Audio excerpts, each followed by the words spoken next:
Hello there, my name is Jules. Welcome to I Like Me, a channel dedicated to exploring and discussing healing modalities that really work for transformation, change, healing. And today I have with me a beautiful colleague called Gordon Smith-Durán.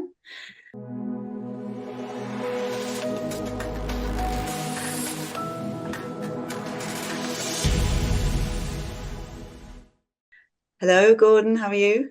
Hello, Jules. I'm very well. How are you? I'm very well, thank you. Very well indeed.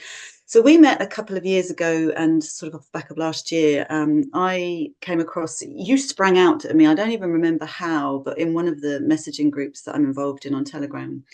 And you were kind of advertising some of your works around, helping to support people who were interested in hypnosis and wanting to go a bit deeper into their own journey, plus also train in that area. And something about you just spoke to me quite deeply, and you leapt out of the group, and I just thought, oh, maybe I'm supposed to be doing that for a bit. So we kind of connected, and the journey that I went on with you was really quite beautiful because I'd studied psychology, sort of 25, 26 years. I've got my degree in psychology, and I worked in a private psychiatric hospital for some time. But I was always fascinated with the psyche. What is it that creates behavior? What is it? Why is it that this person can do this and they're ending up in this setting, yet I see other people on the street and, they're not in these kind of settings. And I was always fascinated with this line that we walk on that either deems us mad or not mad. And I started to understand within myself what it is that creates these behaviors. Why does human behavior, why do we do what we do? And I sort of had to put it on the shelf for a little while. I, developed a family and whatnot. But when I responded to your post, it reopened this spark, this love of the psyche, this love of trying to understand the mind, which I still have to this day. So thank you for that. But before we kind of move on to some of the things that you're involved in, I would love to hear your perspective on, the mind-body connection, what that means to you, and how you may or may not feel that they're intrinsically linked, and the effects of both on each other in your experience. Sure, yeah. That, for me, the mind-body connection is the strongest connection that exists, and everything. It's like two worlds that reflect one another completely, in my opinion. So if you're in a great place in your mind, generally the body follows. And also, if you're in a good place with your body, often the mind follows too, If I were going to put a priority, mind first, body second, tends to be the case. But really, if you can get to a place in your life, I believe, where you've got both really flying in formation, then your life completely changes. And I'm talking about illness, not just, I mean, physical illness leads to mental illness, and mental illness leads to physical illness. If you're out of balance, you're out of balance. And the whole, and I would add into that the mind, body, and the emotional body as well. And if you, it's our job, I think our job to spend our life working to find balance in all of those. And once we've got them, maintain it, because it isn't a one-time thing. It's constant work of keeping yourself balanced. So yeah, it's vital, absolutely vital. It's a number one for everyone who wants to be in a better place. Mm-hmm. Yeah, for sure, because life does have the capacity to give us many different situations that can knock us off balance. And they're not isolated incidents. They happen through developmental phases, from birth and beyond. So I feel like the more tools we have in our kit, really, the better we can navigate these circumstances. Not always with ease and grace, sometimes with ease and grace, sometimes with absolute chaos. But the more tools we have, the more we can just go, right, okay, what is it that I can actually do here for myself that's going to bring that homeostasis, that balance, that equilibrium that you speak of? So yeah, wonderful, wonderful. Thank you. subconscious versus conscious mind, for those that are just coming to this understanding that there are two parts of our brain, what would you, how would you describe the subconscious, and how would you describe the conscious mind in terms of helping people understand the differences? Okay, so if we're going to talk in a kind of a general way, there's a one sort of school of thought that says that the conscious mind can manage seven plus or minus two things. What does that mean? That we can only focus our conscious mind on either five, maximum nine things. As soon as we have more stimulus than our conscious mind can cope with, then the unconscious mind has to do the rest. Yeah. Hence the fact that you'll find when if you're stressed, if you've got something that you're concerned about that's coming up or whatever, and your mind's focused on that, there's very little else that you can do. You become not very efficient. So people who live in high stress, often the lives a mess because they just can't focus on it. The conscious mind can't focus on it. So you've got this very limited, the conscious mind, although it's the driver, the conscious mind is the captain of the ship. And that's fine. We set the wheel. The unconscious mind is everything else.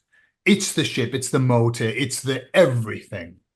And so the job of our conscious mind, if I understand it rightly, is that our conscious mind sets a sail and the unconscious mind makes sure that we get there.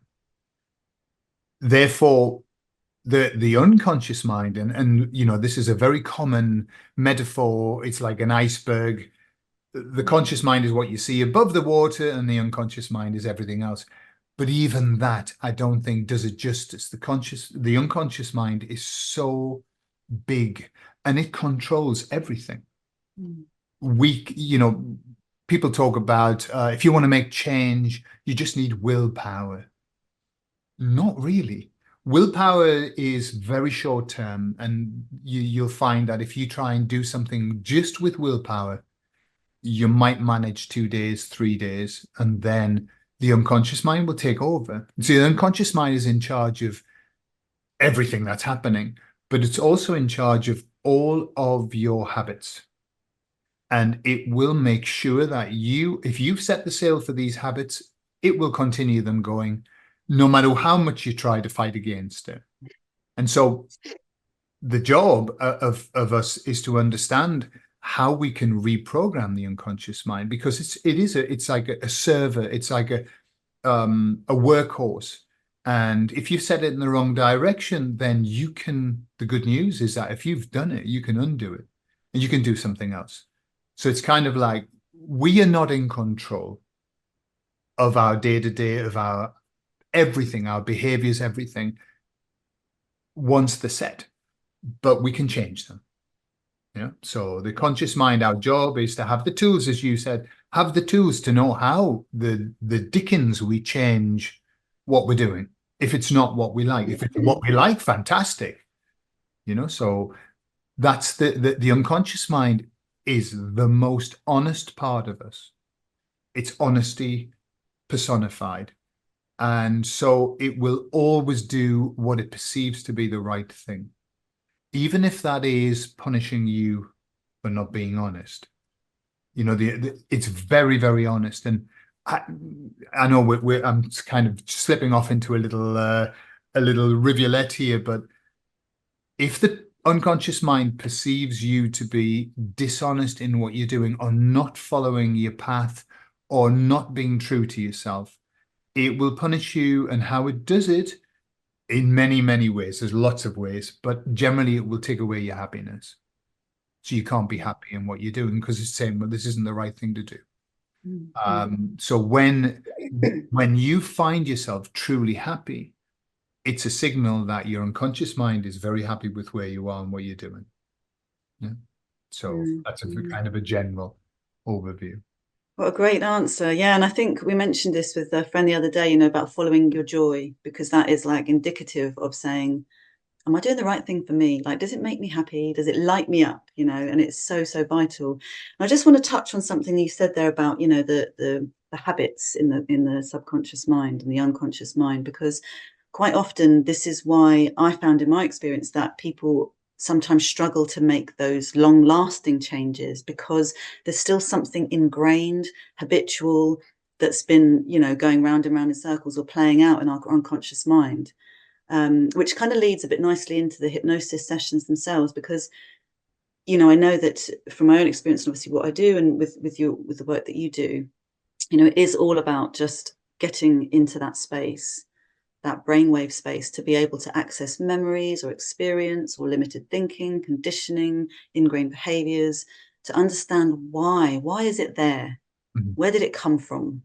And we have to be willing to kind of look at our stuff really in order to understand that and go into that nature of inquiry, Yeah. to Yeah. understand and then resolve it and say, okay, well that was okay for then, but actually it's not now. Mhm. It's got to work its way out, and I have to release this from my system. Um, so is there any examples of people that you've worked with that have been really deeply profound or really made you go, wow, like, you know, hypnotherapy is really shown this person, you know, what they can do, and their lives have changed quite dramatically? I know that there are, you know, many modalities to use side by side. You know, it's Sure. sometimes it's not a one-stop shop, one fixes all. But in your experience, have you got any things that you can mention about sessions you've had where people have made these changes and the effect of them? Sure, yeah. So you could put the therapy, the one that I offer, into two camps. So we've got quick fix. Yeah, I'm smoking. I'm not going to put eating into the quick fix because that is, and I'm talking about overeating, but smoking, habits, fear of flying, stuff like that. Yeah, phobias. They're things that can be fixed quite quickly because they're learned quite quickly. You know, learning to be fearful of flying is quite a fast thing you can do. Learning to be scared of a spider, you learn very, very quickly. But then we've got the more terminal problem, terminal, but the long-term, deep-seated problems. So quite, you know, I've worked with people. I remember working with a guy who was scared of flying, and we were doing a process, and there are various things you do. Basically, the bottom line is if somebody has a phobia, what you've got to do is you've got to mess that up for them. Because what happens is with all of us is that we go through the same process to manifest a problem. We go through the same process every single time. We have a route.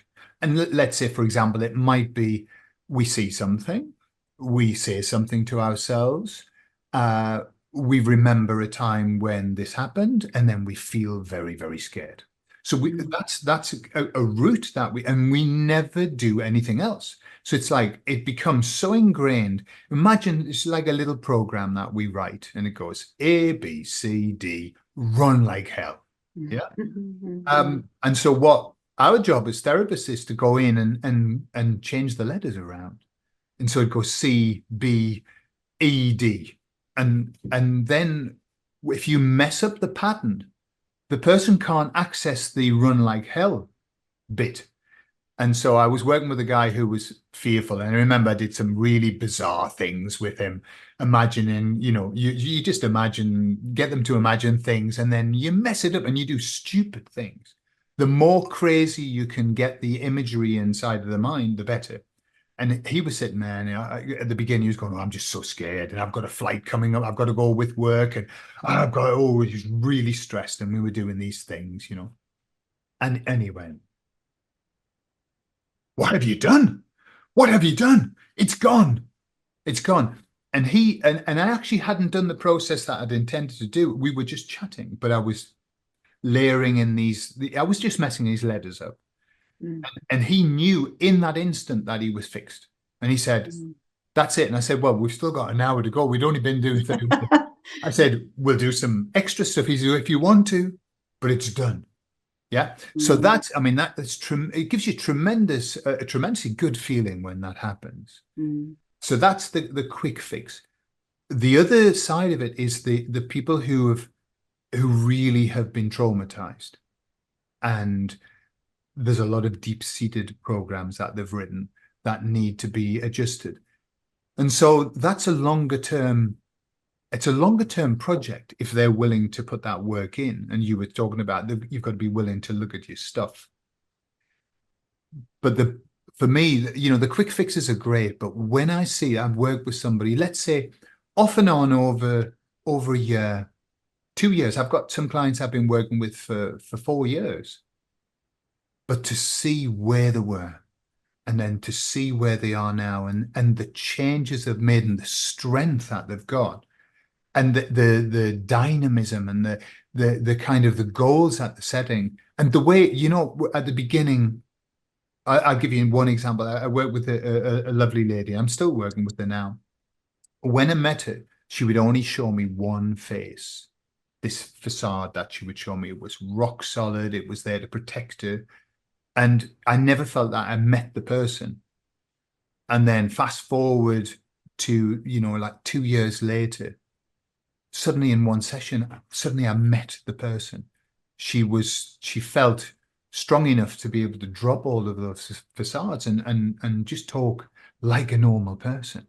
And it was like, wow. I said, wow, I've never met you before. This is lovely. Nice to meet you. And now she's in a place where, because what happens, Jules, and I'm sorry that I'm making this a long answer, but what happens is that at the beginning, the work is getting rid of the old programs and replacing them with better ones for the person. Obviously, not my perspective, what they want. Mm-hmm. But then once that heavy work is done, it's like, setting the foundation, digging up all the old foundations, putting new ones in. Then the next job is for them to start to build their life, to build their building of what they want. And it's just such a beautiful process to watch. And then there's a point where they get to when they say, I'm not going to have any more sessions because I think I know what I've got to do now. And for me, that is the biggest compliment that I can get as a therapist, when somebody says, I don't need you anymore. Mm-hmm. Get in. It's sad. Sometimes I'm sad. Oh, sad. But even then those people become friends. I know, yeah. And it's just, I mean, such a beautiful process. So yeah, I've seen that often. Does it mean that every person I've worked with I've been able to help and they've changed? No, not always, because there's a big responsibility with being a client. There's a big, I have a responsibility, but they do too. They've got to do the work. And so as long as they do the work and they make those changes, then everything goes beautifully well. Yeah, I fully agree, because sometimes we can take ourselves on retreats and things like that and feel the most fantastic that we've ever felt, but then we kind of land back in our daily lives and we're trying to bring the energy of that retreat with us, but we have to. It's the integration of those spaces and it's the ongoing day-to-day things that make the biggest shifts.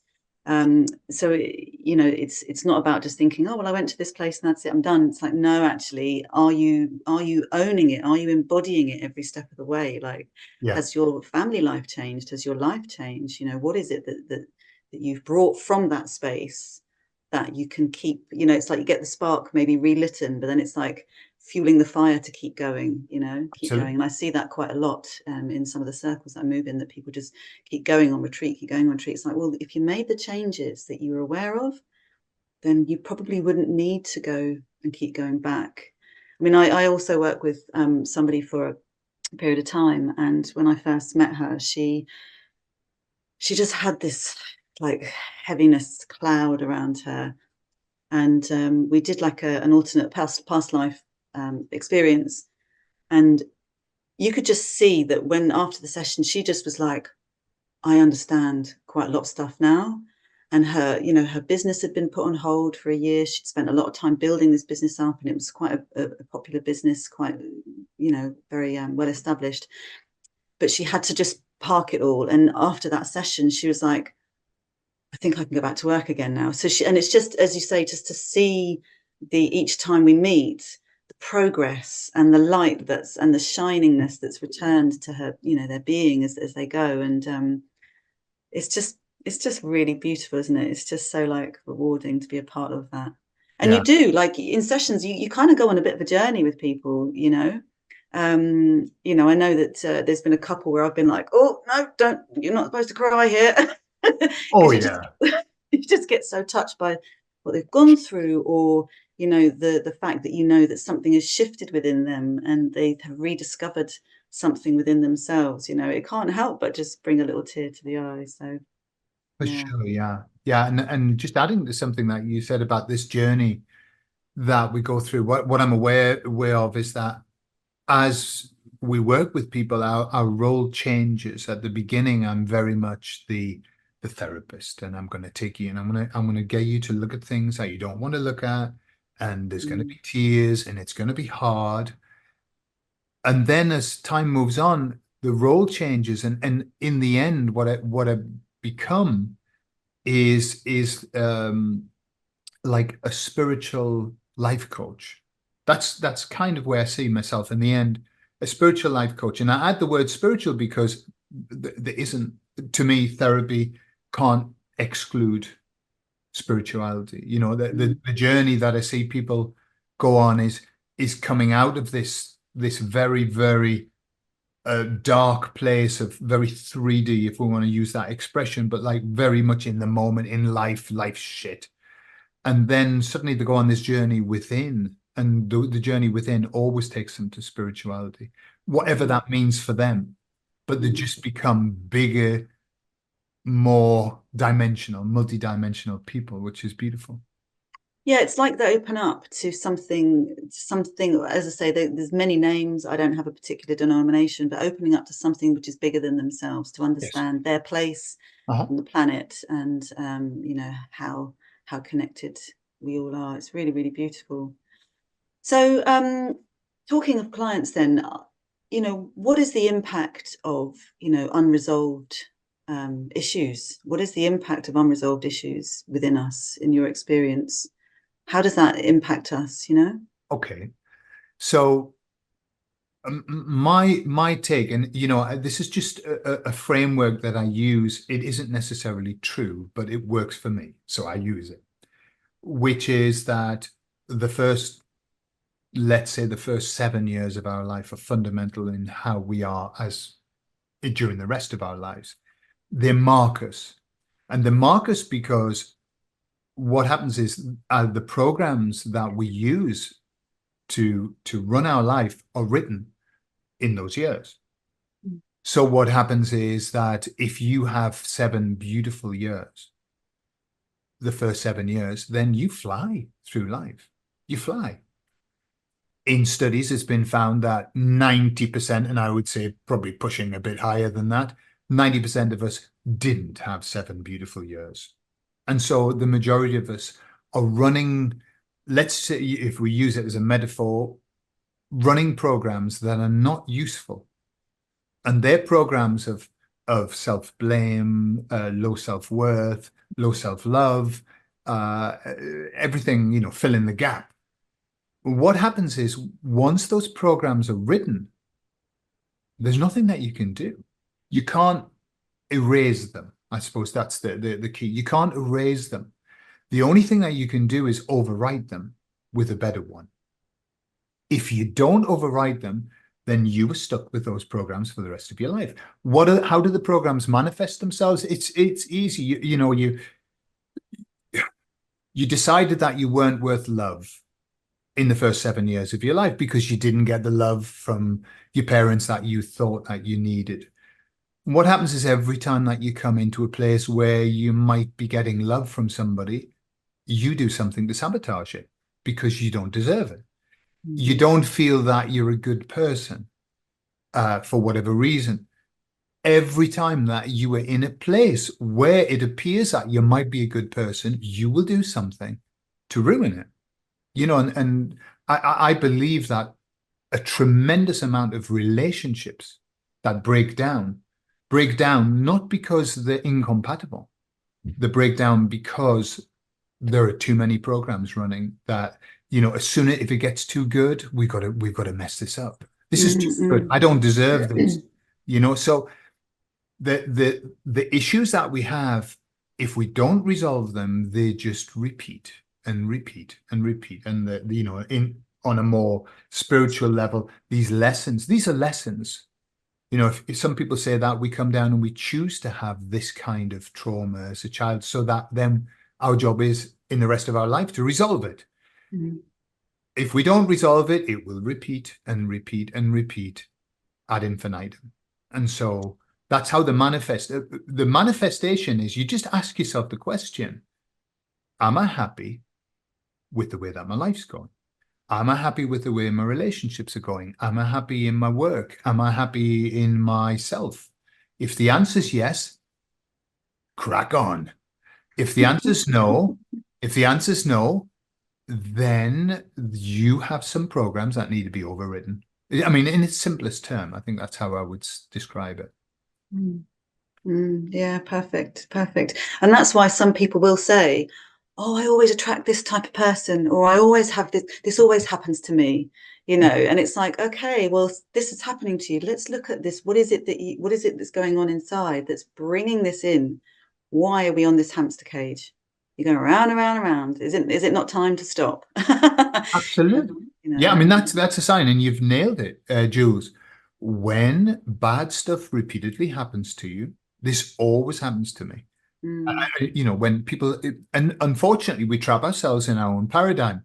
This always happens to me is a very powerful affirmation that will Absolutely. guarantee that it will always happen to you. Mm. And so that's all you have to look at your life and say, do I keep choosing the wrong partner? Goodness knows how many people do that. I keep choosing the wrong partner. I keep choosing an abusive partner. I'm just a bad picker. No, you're a good picker. You pick exactly the person that you've got the program set up to pick. I don't deserve this, so I'm going to pick this person to make sure that I don't get it. Further perpetuate the belief that I don't deserve it. Because Absolutely. often also I find speaking to people that we, unless we're aware of it, we're attracting in the characters from our childhood. So the father dynamic, the mother dynamic, the sister, brother, the auntie, the uncle dynamic, because it's familiar to us. We grew up in that environment, therefore it feels safe, actually. But if it didn't serve us then, for our growth, what's to say that it's going to serve us now? Like it never did. Which Absolutely. is why people can get unhappy. So it's being aware of that. And I think one of the key factors is really, because I was just going to ask you about top tips for sort of starting to understand someone's journey, and that's one of the things that's just come, is to start asking yourself. You already mentioned, am I happy in my work, in my relationship, in my life? And but also to say, what am I attracting in repeatedly? What is being shown to me on a loop? Why is this some people say, oh, it's just my luck. Why is it just your luck? Why? What is it about your energy that's creating that? And I feel you're right. Energy and programs, as you put them, energy cannot be destroyed, but it can be changed, can't it? It can be shifted, Sure. transmuted, whatever the word that people want to use. Yeah. So I do truly believe that we all have that capacity to heal, every single one of us, if we're willing and able to start, because it is a journey. It's not like a okay, well, I'm just going to do this and everything's good. I mean, it might be in some cases. I'm just going to do this one thing and everything is fixed, but quite often we're still subjected to many of life's circumstances, and our survival patterns from childhood can impact how we show up in life. I know from my own psyche that was the case, and that was another reason why I just thought, I'm going in to find out what's there. So I started to learn a little bit about self-hypnosis and what I could do to just be in that space and make the inquiry, which is something I feel to share, actually, because it's quite important. So I think you mentioned about this technique of listening to three things, listening to feeling three things, seeing three things with the eyes closed. And it's a really profound way of starting to come into a space of stillness. I was just discussing this yesterday. And then from there, the space inside of us is more open and obvious. We're more aware of that space. And sometimes what I do is just pose a question in that space. like, right, this is happening, or this, I'm feeling this way about this. Why is that? And just sit and wait for the answer. Mm-hmm. It's the subconscious mind wants to show you these things. It's, as you know, it's got our highest healing in support, really. Sure. So that's one of the ways that I kind of delve into my own psyche. Do you have any tips on how to, look at your own subconscious, unconscious mind? Do you have any ways or methods that you could share? Okay, well, I think the most important, the biggest block that we have to ever resolving any problems is being scared to admit that we have them. Okay, that what I've discovered is that as soon as somebody admits that they've got a problem that needs fixing, that's the most difficult step done. Most people are in denial. Most people are in denial because you mentioned this. It's comfortable where they are. They're comfortable in their discomfort. Well, it's all they know. That's right. It's all they know. But they also believe in many ways that that's what they deserve as well. That's all there is. There's an expression here in Spain, and it's lo que hay. It's what there is. And people use that to describe really shit times. And they just go, well, it's what there is. That's all that there is. So the first step for everybody is by using those questions about looking at your happiness and asking yourself, for example, am I being the best version of myself right now? And how you measure that is, am I being true to myself? Because sadness comes from lack of truth, lack of honesty. As we said, the unconscious mind is an honest part of us. And so when we're lying to ourselves, when we're fooling ourselves, when we're denying things, we're not happy. We're not allowed to be happy. So first job, turn, face yourself, look at the monster, and admit that there's a monster there, However, once you've done that, the story is that in dreams, when you're being chased by a monster, you mustn't run away from it because the monster's your shadow. And so no matter how fast you run, the monster's always behind you because it's part of you. And so the idea is that when you stop, turn around, face the monster, throw your arms around it and give it a big hug, it transforms into an angel. Yeah. And that's true. It's true because I've done it in dreams. But that transformation isn't always overnight. So the tip that I would say is, right. So I was having a conversation about this the other day. Now I'm going to get into something. What I see, the folly that I see at the moment, because we're moving into a very, very spiritual time, people are getting very much in touch with the spirituality, and it's such a beautiful thing. But if you imagine the journey of therapy is this, right? So you're not in a good place, and then you start improving yourself, rewriting programs, and then the journey within, and then spirituality. Okay. What I'm saying is that lots of people, because of what's available, they're jumping over the first bit and they're just jumping into spirituality. And, they're becoming they want to become the Buddha, but they haven't sorted out the foundations.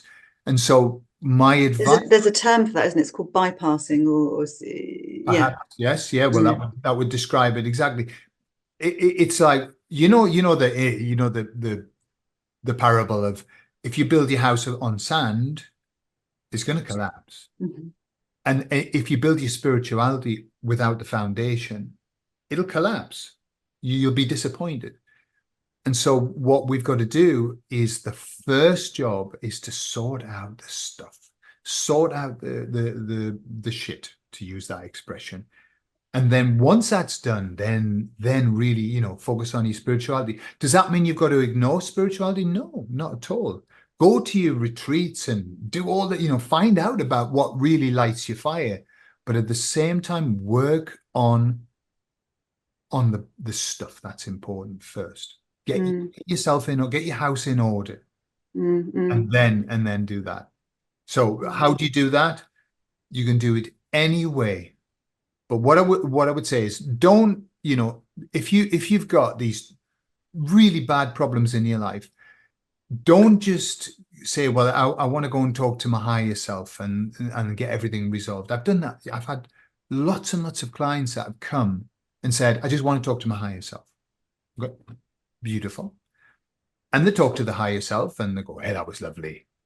But just like you were saying, it's like going to a retreat and then coming away from it and you've got the buzz, but then what are you going to do with that? mm. And the higher self work, the messages that you get, you've got to be in a spiritual place to understand those messages Mm, because the higher self's not going to say, well, what you have to do is rewrite that program, rewrite it. It doesn't. It's much more kind of on a lovely spiritual level. So mm, mm, that's my top tip would be do the work first. Find a therapist that can help you to resolve the issues from before. It's like if you want mm. to clear your path, you've got to clear the path from before. Absolutely, Yeah. absolutely. And I think, one of the things that I took away as well from working with you is, the fact that all emotions are valid. So, but we're not necessarily encouraged to vocalize or express those emotions as we're growing up for various reasons, either from parenting or, conditioning from various learning environments that we're in, or, we're trying to be a specific way. And there's a lot of suppression that happens in those scenarios. So then to sort of to take to really undo the valve of that pressure cooker, it can feel a bit to begin with, because everything's just coming out.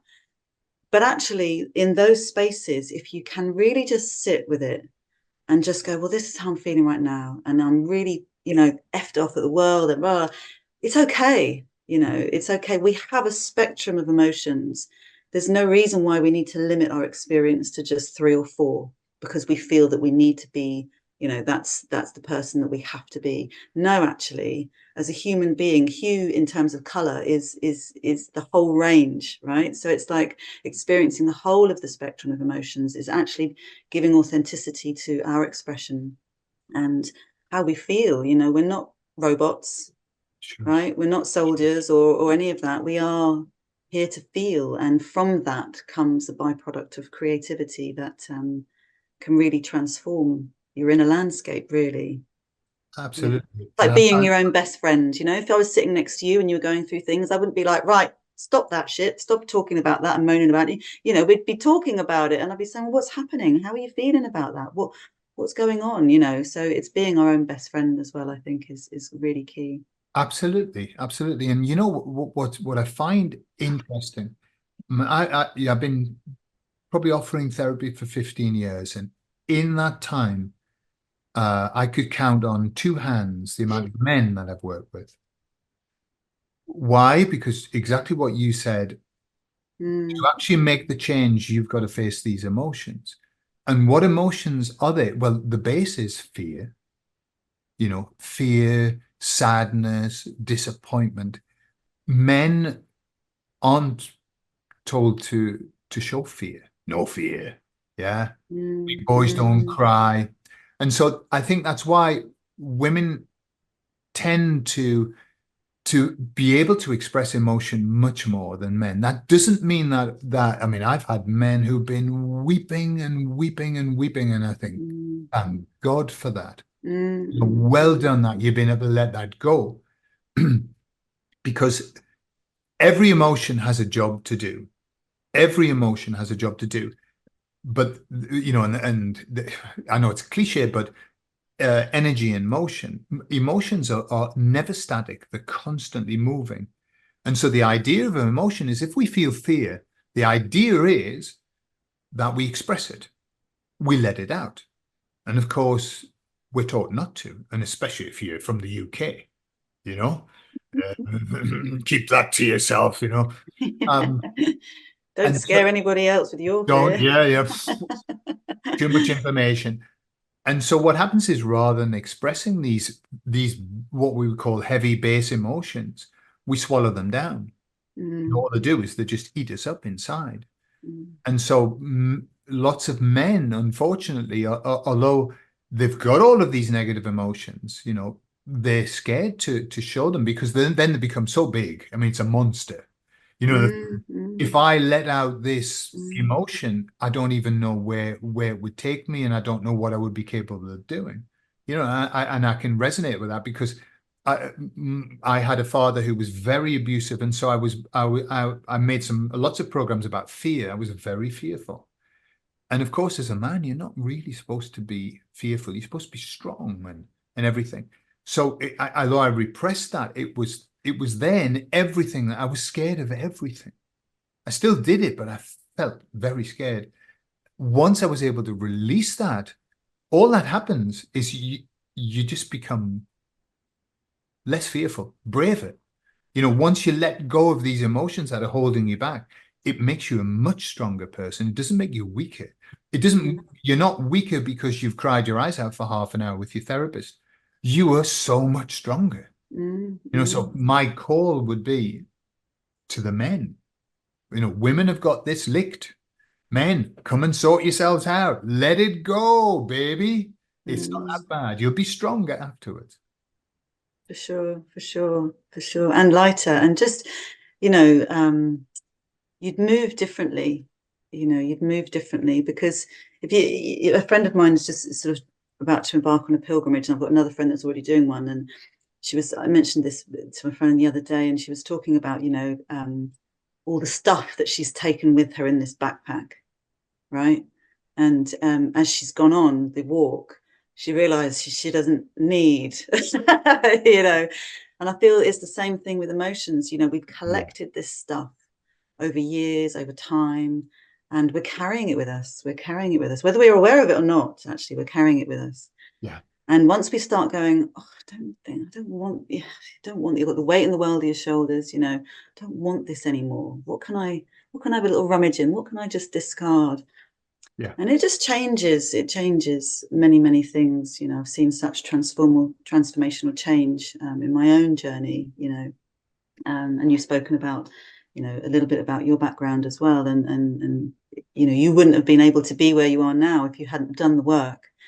And Sure. it can be called shadow work or, whatever people sort of tend to call it. But there is a strength that is gleaned from leaning into that space. And I realized that if I can be with the deepest, darkest parts of myself, I can be that for others as well. Like nothing shocks me when I've been in my own mind and Sure. I've heard my own thoughts, which are really quite scary at times. It doesn't shock me what people say, actually, because I've seen the depths of my own pain, I suppose. Yeah. Yeah.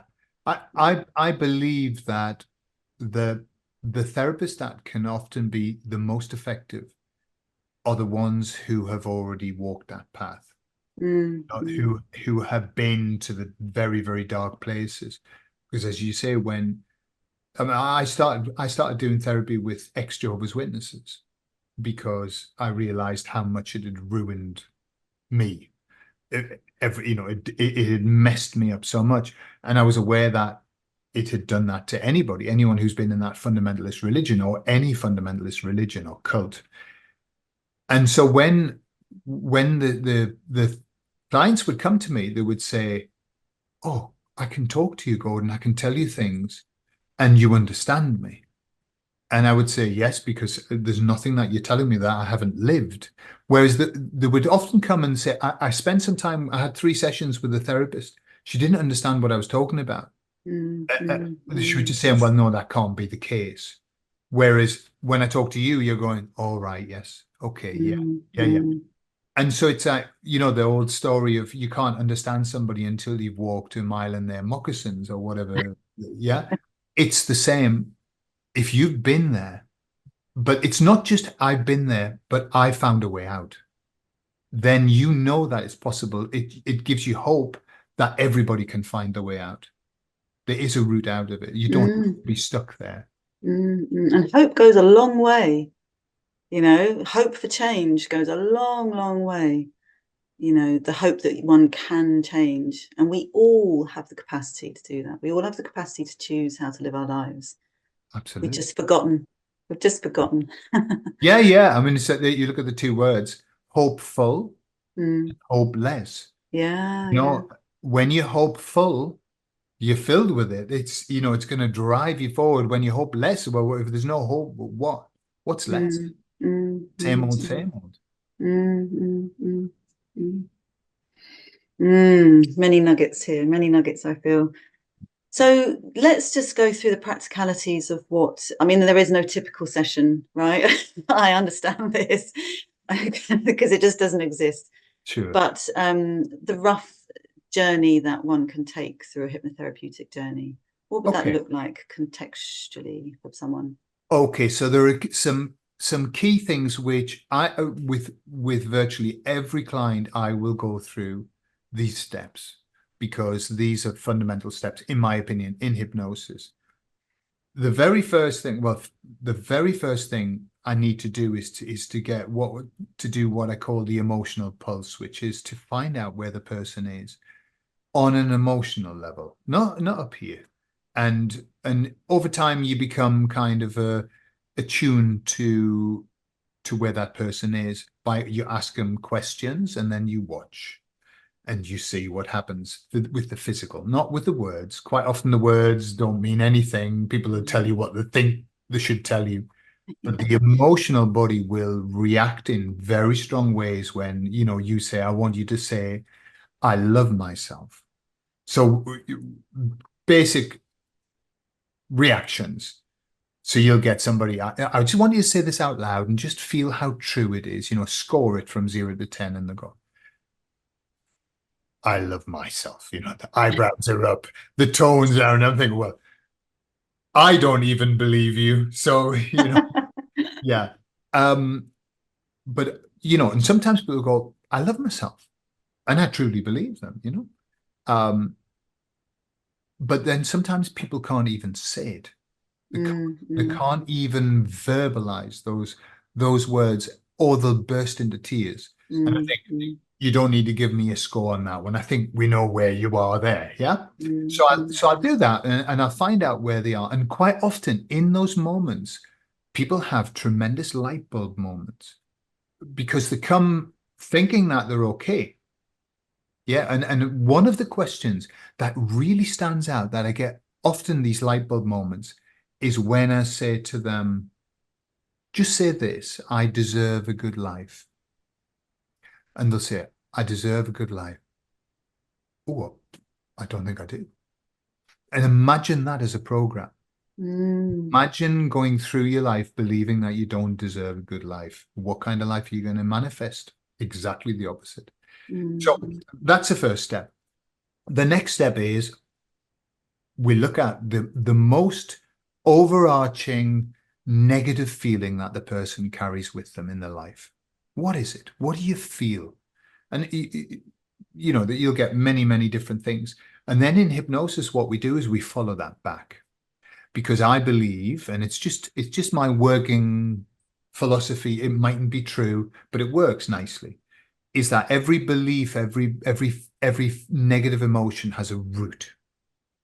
And so with hypnosis, the beautiful thing about it is you can go back and find the root of the problem.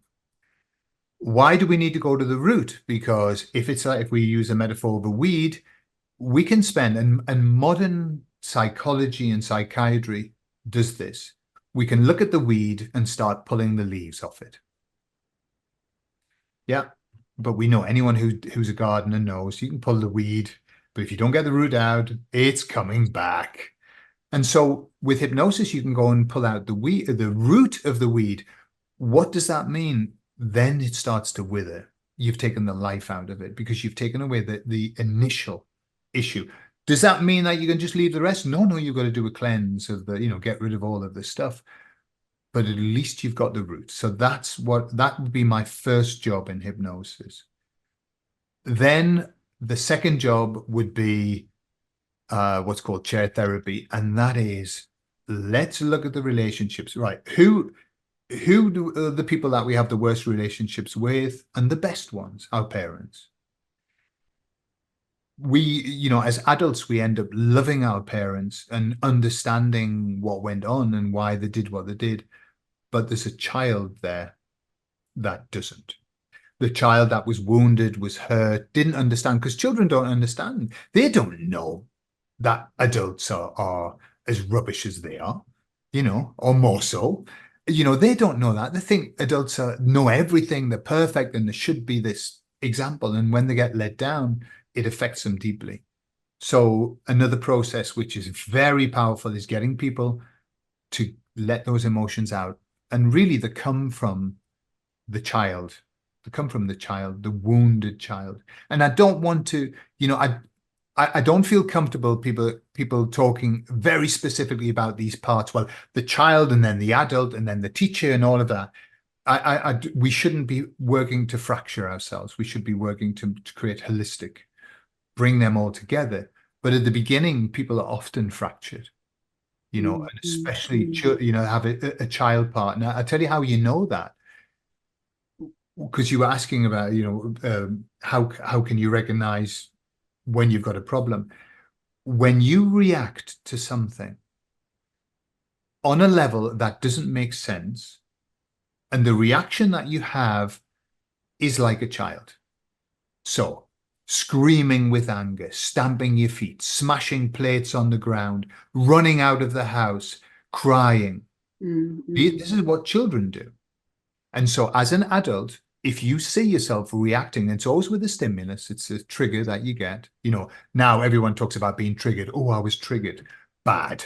If you're triggered, you need to sort that out. So that's when you know that there's a wounded child there, because you behave like a child. And you see men doing it, getting really angry and punching the wall. Adults don't do that. Children do that. And so that's the second place, is to resolve the relationships that you had as a child that need to be resolved, and to forgive them. Yeah. Yeah, absolutely. Yeah. Forgiveness. Yeah. Sure. Forgiveness is the very important step in the process of loss. Forgiveness. After forgiveness, then paradise opens up. Before forgiveness, you're trapped. 100%. 100%. I might say a few things here which may be considered a bit triggering, but I find that this current societal norm is to blame everybody else for our triggers. You can't say that, you're offending me. It's like, well, who's the one offended, actually?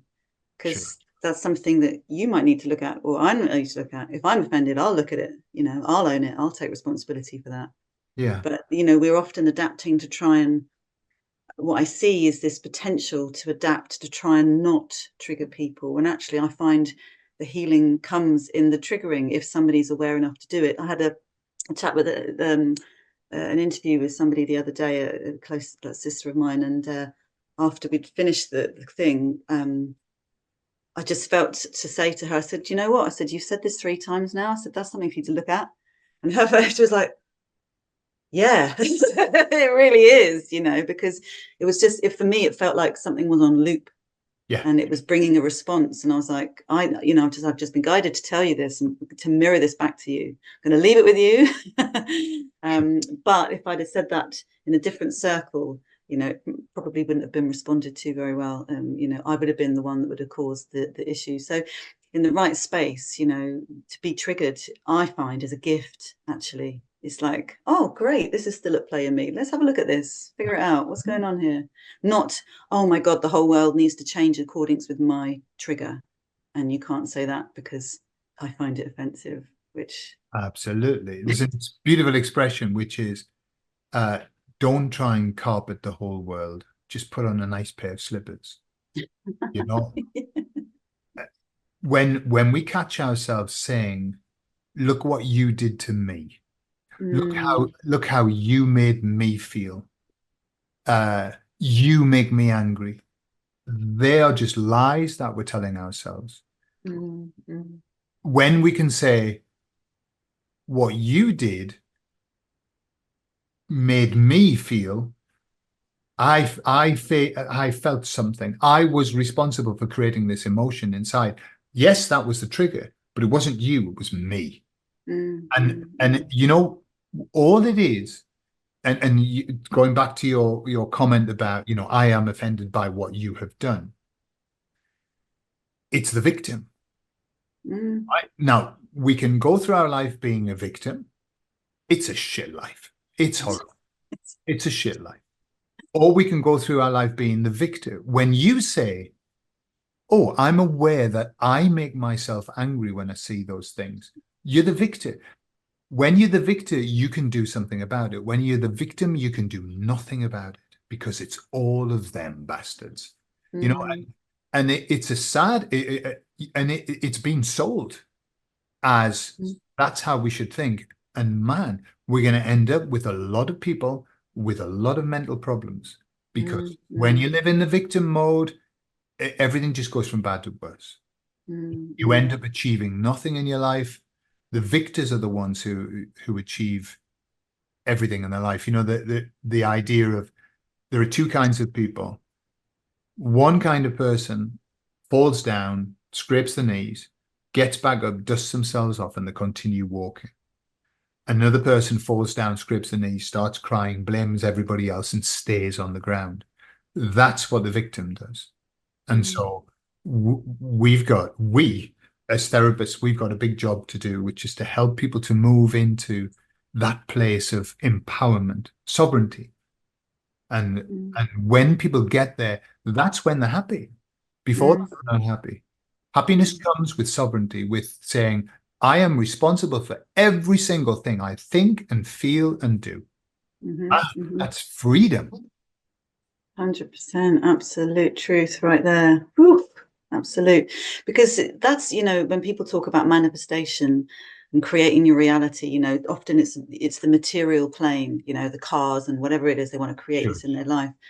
But actually, for me, the powerful part of our creator reality kicks in when we are aware that we are choosing to believe certain things, which then create that reality. Whether it's an unconscious choice or a conscious choice to believe, we are choosing that on some level. So the Yeah, moment we can catch that and think, okay, well, could experience it this way, or I could experience it this way, or how can I choose to feel about this or choose to experience this so that I get the best out of it, and therefore life transforms. I agree. And I would add to that the premise, if you and again, these are not the truth. They're just truisms that you can have that are extremely practical in making your life better. If you decide and accept that everything that you have in your life at the moment, you have made, you have created. Once you accept that, then it puts you in a position of power because when you think everything that I have, good and bad, I have created, that means that you can change it. If you think everything that I have bad in my life has been done to me, you can't change it. mm, But, mm, so the power of being able to say, well, if I did it, I can undo it. That's power there. So exactly as you say, it's a reframe. It doesn't it doesn't have anything to do with the truth. It's all about mm, perception. It's just mm, mm, perception. mm. And the reframe, I'm glad you touched on that, because that's something that we do in hypnosis to help people understand that, yes, that could be a perception of their experience of that event that caused the program to run. But we're only limited in terms of how we see things. And especially as children, we have like a very black or white way of understanding this person's doing this to me, therefore I must be bad because they're hurting me and they're not doing it to anybody else. Does that make sense? So it's like, once we understand in the hypnotherapeutic process, how can we reframe that? This person did that because they were suffering themselves, and it just so happened to be you that received. It's not to say that what they went through. It's not to nullify their experience, because their experience was what their experience. And it shaped part of their conditioned and responses as to who they are and how they are today. But to understand that we take things so personally, these experiences, and we internalize things so personally. So if we can reframe it with a certain understanding, and I know from some of my work that when clients have processed their emotion, and those feelings have shifted out and they've expressed them, they start to get understandings as to why their parent might have done that, or why this situation might have happened, or some further information comes through to say this is why this happened. and it was to help you, support you to be this. This is why you can do this in this, like, you know, and it just helps a wider perspective. And also helps remove the victimhood mode, actually, because life happens for us. I feel it's happening for us, and through us. So I agree. The reframe, above all, when reframes are great when you've got the person malleable. You know, and that, you know, in hypnosis, as you say, reframes are brilliant toward the back end. You know, our friends do it naturally. Good friends. You say, "Oh my God, this has happened," and they go, "Hey, well, look on the bright side." That is what a reframe is. Look on the bright side. And to be able to say to somebody who's ready to hear it, even though what happened was unacceptable, even though what happened was not good, I'm going to suggest that it was the best thing that ever happened to you. Right. Can you imagine the unconscious mind at that point saying, "What are you saying? I need to listen to this. How can this be the best thing that ever happened to me?" And as long as you follow it up with, you've used it. Look what you learned. Look how strong it's made you as a person. Look what it's done to be able to reconfigure your life. Yeah. And that's what the power of a reframe is it's like you're going down a track and somebody then puts in another track and whoa, suddenly you see everything from a different way. Nothing's changed about the experience except what you've learned from it. And it gives you power. Then a negative experience gives you power again. Yeah, I know why that happened. I think, Jules, I don't know what you think, understanding now what life is all about, the bad stuff that happens to us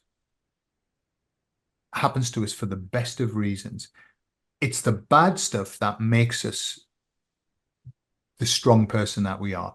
The good stuff is just a treat while we're waiting for the next lot of bad stuff to come. It's just like a little bit of, you know, we'll give you, just take a breather, a breather until the next lesson comes. When you look at life like that, like, oh my God, there's a lesson coming. Not something bad's coming. What have I got to learn from this? Great, here's another opportunity. You know, that reframing a problem. This is not a problem. This is an opportunity, right? And I know it's cliche, but that is the key. This isn't a problem. This is an opportunity for me to learn to become a better person. How much am I going to improve myself when I get through this? What springs to mind when you were talking is a cake. Like the bad stuff is cake.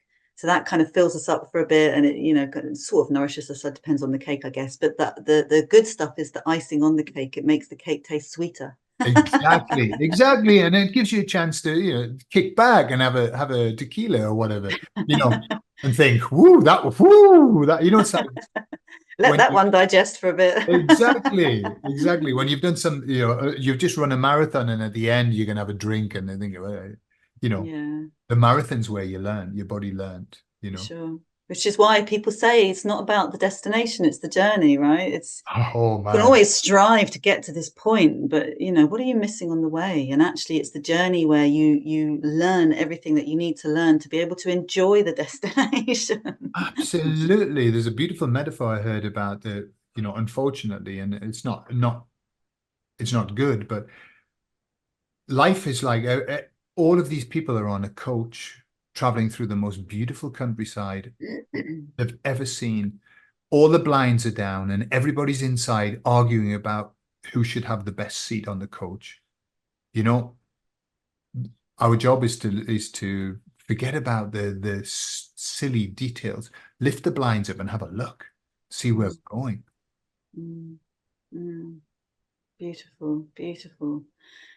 Wow, Gordon, is there anything else you feel to mention at this point? Or should we leave people with the understanding that they can roll up the blinds and look at the view? Absolutely. Even if the view is not very nice at the moment, still get the bloody blinds rolled up. Let that light in. Have a look. You know, you'll never know until you look. Yeah. Yeah. So I think we've covered a lot and loads of lovely information. And thank you so much for the excellent questions as well, Julie. You're a brilliant facilitator. Just my advice is never, our life is not about being static. Even when we think we've arrived, you haven't arrived. We have not arrived. This is an ongoing journey, and it ends in this life when we leave this one, and then it Mm. continues elsewhere. So it's never over. Never think that, well, there's no point in doing anymore because, hey, I'm okay. Keep working on yourself. We are a work in progress, and it's going to be different work as you go along, but definitely it's worth doing. It's why we're here. It's our purpose. Wow, what great advice, for sure, for sure. Thank you so much for taking the time to jump on the call. And as ever, it's just a pleasure to chat life, the cosmos, and the universe, and all the other things that come in between that. Exactly. Yeah. So Yeah. thanks very much. What I will do is make sure that your contact details are put in the description, so that if people want to reach out to you and get in contact with you about, what you're involved in, they can do that really easily. So I will make Okay. sure that's the Fantastic. case. Yeah. And yeah, so thanks very much. Jules, it's been an absolute pleasure talking to you. Thank you very much. I really appreciate it. Thank you.